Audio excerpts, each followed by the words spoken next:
वो जिसने रावण जैसा राक्षस को मारा, वो जिसने अयोध्या में राम राज्य स्थापित किया। क्या आप जानते हैं वो अंत में मर्यादा पुरुषोत्तम राम बिना युद्ध लड़े सरयू में जल समाधि लेकर अचानक लुप्त हो गए। क्यों, कैसे और आखिर किसने दी उन्हें मृत्यु का संकेत? दोस्तों, वीडियो को अंत तक ज़रूर देखें और चैनल को सब्सक्राइब करें, तभी दोस्तों आपको पूरी कहानी समझ आएगी। दोस्तों, आखिर किसने दी उन्हें मृत्यु का संकेत? श्री राम ने जब रावण का वध किया और सीता को वापस लाए, तब अयोध्या में राम राज्य शुरू हुआ। हर दिशा में शांति, समृद्धि और धर्म की गूंज थी। 11,000 वर्षों तक अयोध्या में सब कुछ सही चला, लेकिन समय की रेत फिसलने लगी थी और देवताओं को याद आया कि भगवान श्री राम केवल एक राजा नहीं थे, वे स्वयं भगवान विष्णु का अवतार थे और उनका अवतार काल पूरा हो चुका था। एक दिन अयोध्या महल में एक रहस्यमयी साधु पधारे। उनके नेत्र चमकते थे, स्वर गंभीर था। उन्होंने श्री राम से एकांत में बातचीत करने की इच्छा जताई, पर उन्होंने एक शर्त भी रख दी। कहा, जब तक मैं आपके साथ रहूं, कोई हमें बीच में न रोके। यदि कोई बीच में आया तो उसे मृत्यु का दंड देना होगा। राम ने वचन दे दिया और दरवाजे पर नियुक्त किया हनुमान जी को, जो स्वामी राम के लिए अपना प्राण भी दे सकते थे। ठीक उसी समय महर्षि दुर्वासा अचानक महल के द्वार पर आ पहुंचे। वे क्रोधित हो रहे थे। भोजन की मांग की।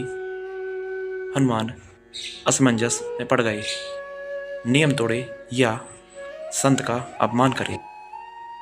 आखिरकार उन्होंने श्री राम को सूचना दी। यहाँ राम की वचनबद्धता टूट गई। काल, जो साधु रूप में थे, उन्होंने कहा, श्री राम, तुमने वचन तोड़ा, अब मृत्यु का दंड देना होगा। राम के लिए यह निर्णय असहनीय था। किसी मृत्युदंड दें? उत्तर मिला, लक्ष्मण। लक्ष्मण जो श्री राम के प्राण थे, जो शेषनाग का अवतार थे। उन्होंने भाई के वचन की रक्षा के लिए सरयू नदी में प्रवेश कर जल समाधि ले ली। अयोध्या की धरती कांप उठी। सबने लक्ष्मण का बलिदान देखा, पर श्री राम की आंखें शांत थीं। शायद वे जानते थे कि अब उनका भी समय आ चुका है। लक्ष्मण के जल में लीन होते ही श्री राम ने अपना राजपाट लव कुश को सौंप दिया। उन्होंने अपने अनुयायियों से विदा ली और अकेले चल दिए सरयू नदी की ओर। वहाँ उन्होंने भगवान शिव, ब्रह्मा और समस्त देवताओं का ध्यान किया और फिर सरयू नदी में प्रवेश कर धीरे धीरे जल में विलीन हो गए। कहानी यहीं खत्म नहीं होती। इसके लिए अभी दोस्तों बहुत कुछ बचा हुआ है। कुछ कहते हैं, राम ने वचन के लिए भाई को त्यागा, मर्यादा के लिए स्वयं जीवन का अंत किया। ऐसे थे हमारे प्रभु श्री राम।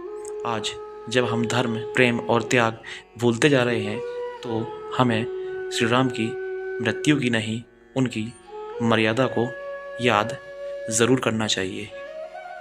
दोस्तों,